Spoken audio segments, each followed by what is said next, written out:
बंधुओं, एक मेरी बात बहुत ध्यान से सुनो। ठाकुर जी का जब अनुग्रह होता है तो सबसे पहले ठाकुर जी स्वप्न में दिखेंगे। भगवत दर्शन ऐसे नहीं होगा स्पष्ट ठाकुर जी प्रकट हो गए, दिख गए, चल रहे फिर रहे हैं, दिख रहे हैं हमको, ऐसा नहीं। ठाकुर जी सबसे पहले स्वप्न में दर्शन देंगे, और स्वप्न में भी प्रत्यक्ष नहीं दिखेंगे।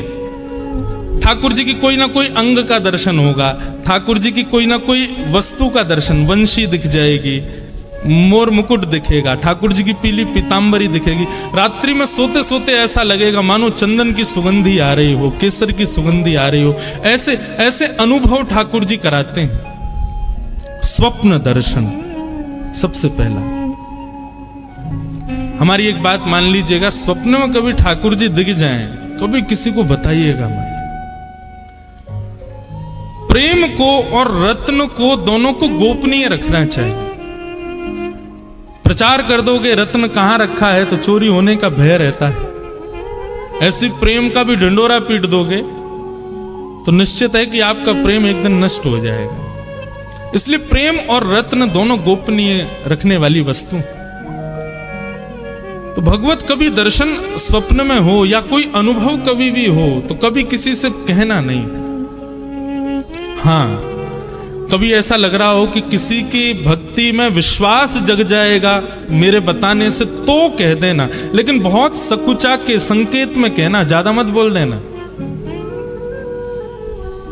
तो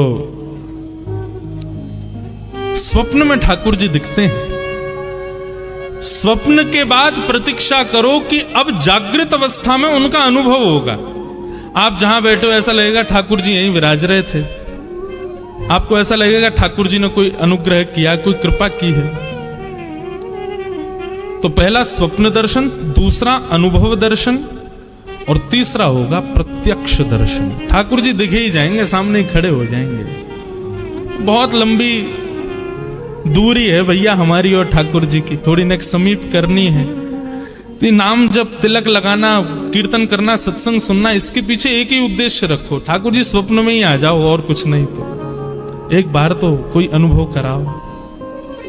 तो बंगाल के एक भक्त को ठाकुर जी ने स्वप्न में जाकर के कहा कि तुम वृंदावन जाओ, हम तुम्हारी भक्ति से बड़े प्रसन्न हैं, और वहां एक गौड़िया वैष्णव बाबा रहते हैं, उनके यहाँ मदन मोहन जी की सेवा है, तुम वहां जाकर के उनका अनुग्रह स्वीकार करो।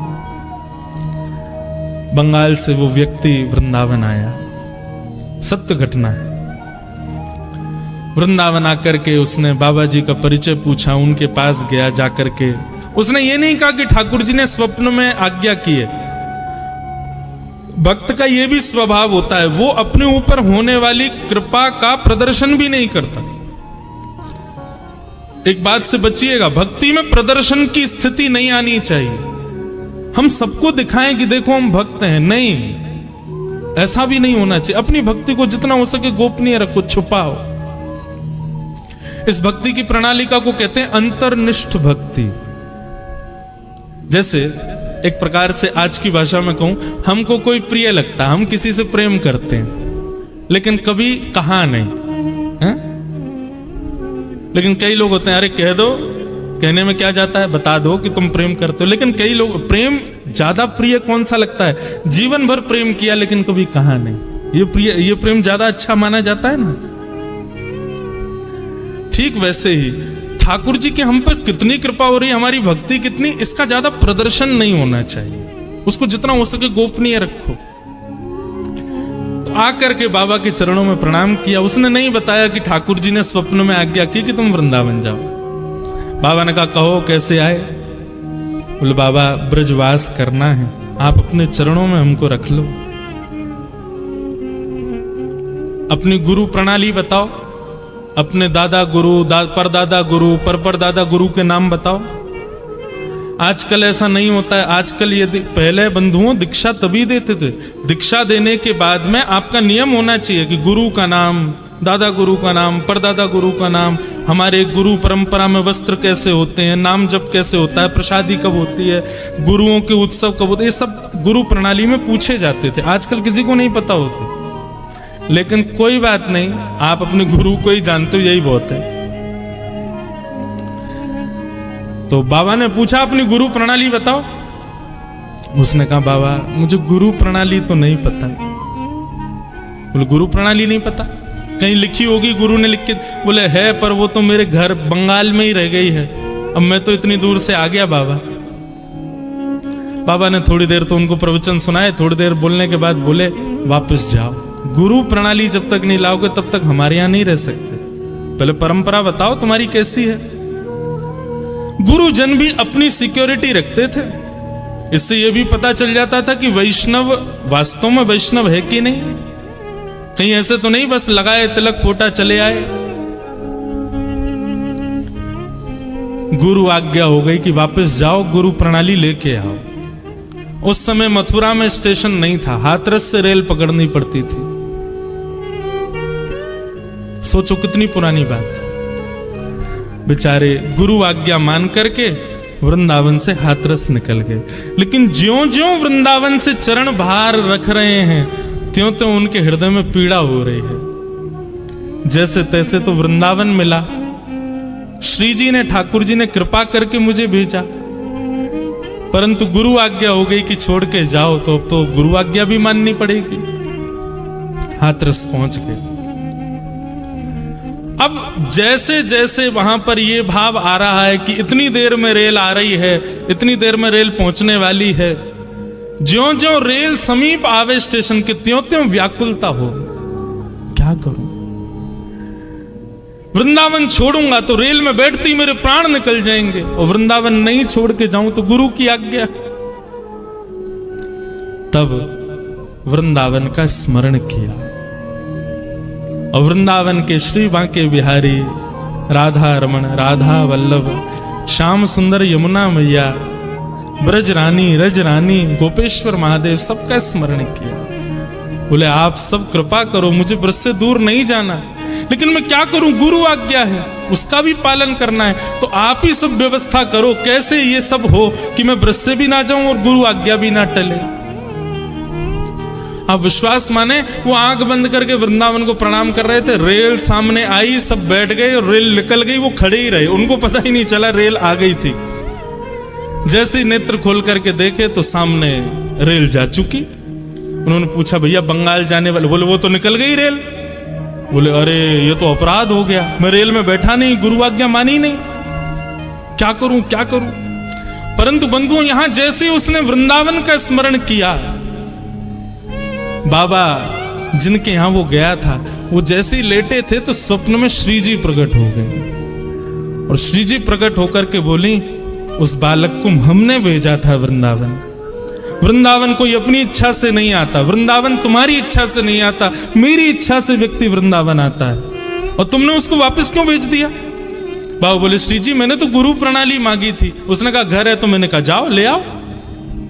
बोले अपने राधा अपने मदन मोहन जी के सिंहासन के नीचे देखो, पर्ची में हमने उसकी गुरु प्रणाली लिख करके रख दी है, उसकी गुरु प्रणाली वहीं रखी है, जाकर के तुम उसका दर्शन कर लो, और वो कल जब आए तो उसको स्वीकार कर लो। अब वो बालक सोचे मैं क्या करूं, रेल तो निकल गई, 4 दिन तक रेल आनी नहीं है।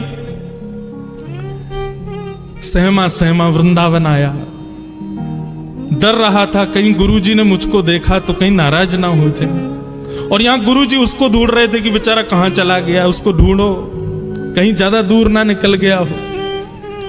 तभी बीच वृंदावन के परिक्रमा मार्ग में सामने से उस बालक को आते बाबा ने जैसे ही देखा, बालक तो डर गया कि बाबा यही मारेंगे, मुझको देख लिया कि तू गया नहीं बंगाल।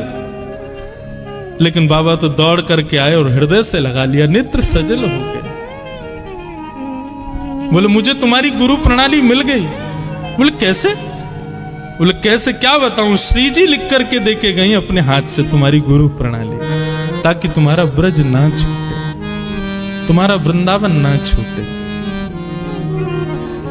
ऐसे कृपालु हमारे बंधुओं, मैं आजकल अपनी कथा में कहने लगा हूं, हमारे वृंदावन के 5 पंचायतन हैं। हमारे वृंदावन बिहारी लाल जी के चरण सेवक यहां विराज रहे हैं, इनके सन्मुख अनुग्रह करके कहूं, और ये मोहर लगाएंगे मेरी बात पे, हम लोग वृंदावन जाते हैं, और वृंदावन जाते ही सीधे बिहारी जी जाएंगे, राधा वल्लभ जी जाएंगे, राधा रमण जी जाएंगे, नहीं, वृंदावन के कुछ नियम है भैया। स्कूल में सीधे क्लास में नहीं जाते, पहले प्रेयर करो, फिर उसके बाद प्लेज करो, प्लेज करने के बाद अपने नाखून दिखाओ, शूज दिखाओ, ड्रेस दिखाओ, सब चीज से जब टीचर्स देख लेंगे कि हाँ तुम स्कूल यूनिफॉर्म ठीक से पहन के आए, सब तब क्लास में एंट्री मिलती है ना। ऐसे वृंदावन के 5 पंचायतन हैं। वृंदावन जाओ, अब की बार जब वृंदावन जाओ हमारी कही बात मान करके जाना। आपसे निवेदन कर रहे हैं, सबसे पहले वृंदावन की सीमा में प्रवेश करते ही देखो, हमारी वृंदावन की प्रणाली का आप फॉलो करते नहीं हो, बिहारी जी स्वयं करवा रहे हैं। वृंदावन जाते ही गाड़ी से उतरो, पहली बैरिकेडिंग गाड़ी सबको छोड़नी ही पड़ती है, वीवीआईपी घुस जाते हैं भीतर, बाकी सामान्य लोग तो गाड़ी लेके जा ही नहीं सकते। तो वृंदावन जाओ, सबसे पहले वृंदावन की सीमा में जाते ही गाड़ी से उतरते ही सबसे पहले वृंदावन की रज को माथे से लगाओ, पहले रज को प्रणाम करो। उसको धूल नहीं, मिट्टी नहीं, ये तो बोलना ही नहीं चाहिए, ये बोलना अपराध है, वो रज रानी है। सबसे पहले रज को माथे से लगाओ। रज माथे से लगाने के बाद ये हो गए प्रथम पंचायतनों में प्रथम है वृंदावन में, पहले रज को प्रणाम। रज को प्रणाम करने के बाद फिर वृंदावन में प्रवेश करते समय जितने वृक्ष वल्लरी आपको दिखाई दें उन सबको प्रणाम करो। जिन जिनको देख पाओ, जिन पर दृष्टि ना पड़े कोई बात नहीं, लेकिन जो तुम्हारी दृष्टि में आ जाए उनको प्रणाम करो। श्री हरिराम व्यास जी, नाम सुना है?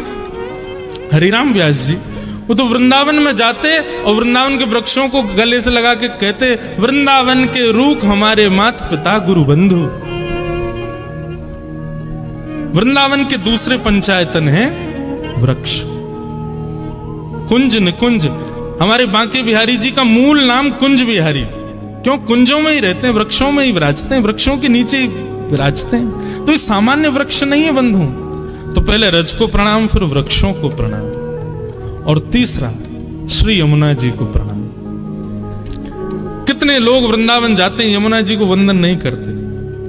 जिन यमुना जी का जल बिहारी जी पीते हैं, राधा वल्लभ, राधा रमन सब पीते हैं, पूरा वृंदावन में यमुना जी के ऊपर ही टिका है। उन यमुना जी को पहले प्रणाम करो, और प्रणाम भी नहीं करना, आज्ञा लेनी है। रज से भी आज्ञा, वृक्षों से भी आज्ञा, उसके बाद फिर यमुना जी से आज्ञा।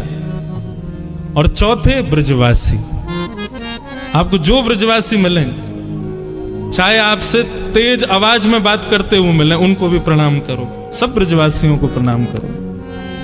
हमारे ब्रजवासी ज्यादा गले मिले, ज्यादा प्रेम से बात करें तो समझना कि भैया अभी हमारी भक्ति में कमी है। लेकिन ब्रजवासियों के दारी के कहां ते आया है, कछु दे के जा, सेवा एवा करके जा, तो समझो हाँ श्री जी प्रसन्न है, ये हम पे गुस्सा कर। वृंदावन ये कोई मनगढ़ंत बात नहीं है। वृंदावन शतक में स्वयं लिखते हैं आचार्य गण, सम्मानम कलयाति घोर गरलम। वृंदावन में सम्मान विष के समान है। वृंदावन में क्या हो, बोले नीचपमानम शुद्धा। कोई आपका अपमान कर दे तो समझो हाँ बड़ी कृपा, जय हो, ये है बड़ी। एक बाबा रहते वृंदावन में, हमारे घर आते मधुकरी पावे, तो मधुकरी पावे आते तो एक दिन पता ना कहा भयो, अच्छा ब्रजभाषा निकल रही है, आपको समझ आ रही है ना। तो एक बार हमारे घर आए, आके बैठे, माता जी बोली बाबा रोटी प्रसाद, बोले ना चाहिए। दाल प्रसाद, बोले अपने राम को नहीं चाहिए। बोले खीर पाए लो, बोले अपने राम को नहीं चाहिए। बाबा दूध पी लो, बोले अपने राम को नहीं चाहिए। थोड़ा तेज बोल जाए, नेक हम पे चिल्ला जाए, नेक हमको नेक डांट दे, तब समझ में आएगी श्री जी की हम पे कृपा हुई है, हम पे अनुग्रह हुआ।